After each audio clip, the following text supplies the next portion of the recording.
Thank you for joining the Northern Miner. We are recording at the Prospectors and Developers Association of Canada's annual 2024 convention in Toronto.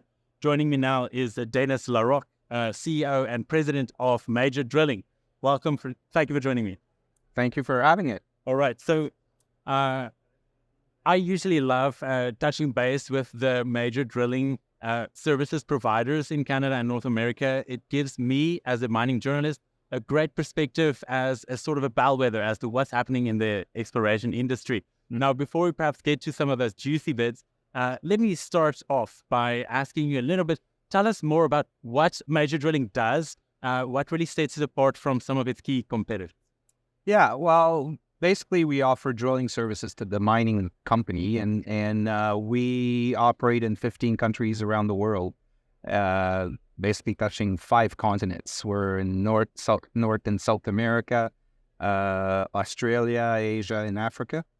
And how we distinguish ourselves is we've got a view of, we bring a higher level of expertise. So therefore, we tend to be invited when it's difficult drilling conditions, whether it's in the high altitude, deep hole, remote, in the Arctic, and things like that. So that's where we've really excelled. That's where we've put a lot of our energies over the years.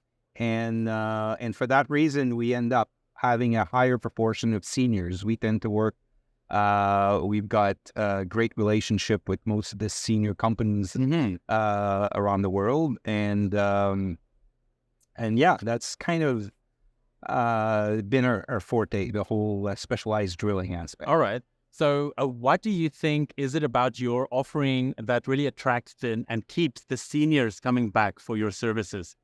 Yeah, like I say, it's for example, drilling a deep hole requires larger equipment, but also a lot of more expertise. And that expertise, when you have size, it allows you to, when you hit different difficulties, it allows you to draw on the expertise of the rest of the company team, and instead of just having the driller himself trying to figure it out. And so that's what we bring to the table. We've got a lot of knowledge within our company that allows us to do things like that. For example, we've drilled the deepest hole ever drilled in Canada at Windfall a couple of years ago. And that was close to 3,500 meters, and we're quite proud of that. And then again, we had our largest drill on that, and we had our best crews, and we've got it done. So that's basically what why we tend to have our relationships with her. Okay, so it's a technology-driven service that you are providing. What role does technology and innovation play in your offering? Yeah, the innovation has always been part of what we do, and just by definition, looking after specialized drilling and looking after difficult projects means you need to bring innovative solutions. But over the last 2 years, we've been investing a lot in different technologies. We felt that the industry was not going fast enough. Some of our suppliers, in terms of just waiting for solutions, we've took on upon ourselves developing some of those solutions. And for example, we've developed a console that we've been working on for a few years to collect drilling data that helps optimize the drilling. And over the last 2 years, we've really ramped up our investment in our development of that. And now it is helping with the drilling solution, but also it's helping with the training, as it basically brings drillers quicker through having that technology, giving them more information. And the third aspect of that console that is now starting to get traction is our senior customers are asking for the drilling data that we collect to help with their modeling, which is, we see a lot of possibilities, and we've been partnering with a couple of customers, and we're making good headway on that. So stay tuned. There's a lot more to come, I think, from that one. And then there's other things like we've partnered with a couple of customers to develop rod handling solutions. We've developed also water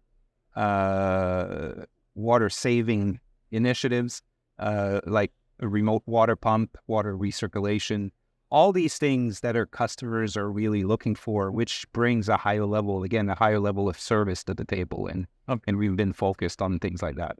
All right. So are you able to offer us any insight as to the level of budgets companies have available to spend with you at the moment? And perhaps by that token, what's your take on where we're at the current stage in the mining cycle?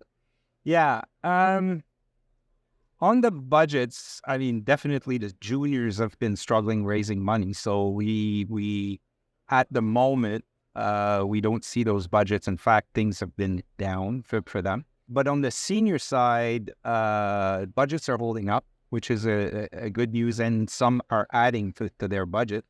But the thing is, I'm personally very optimistic on the future. We're building all our investments in innovation in our company is built on the fact that we believe that we're very early in the exploration cycle. There's a lot of exploration. We're still only at 50% of the exploration efforts that were deployed in 2012. And all those years of lack of exploration has built up a supply crunch, which on most commodities, which can only be fixed by more drilling.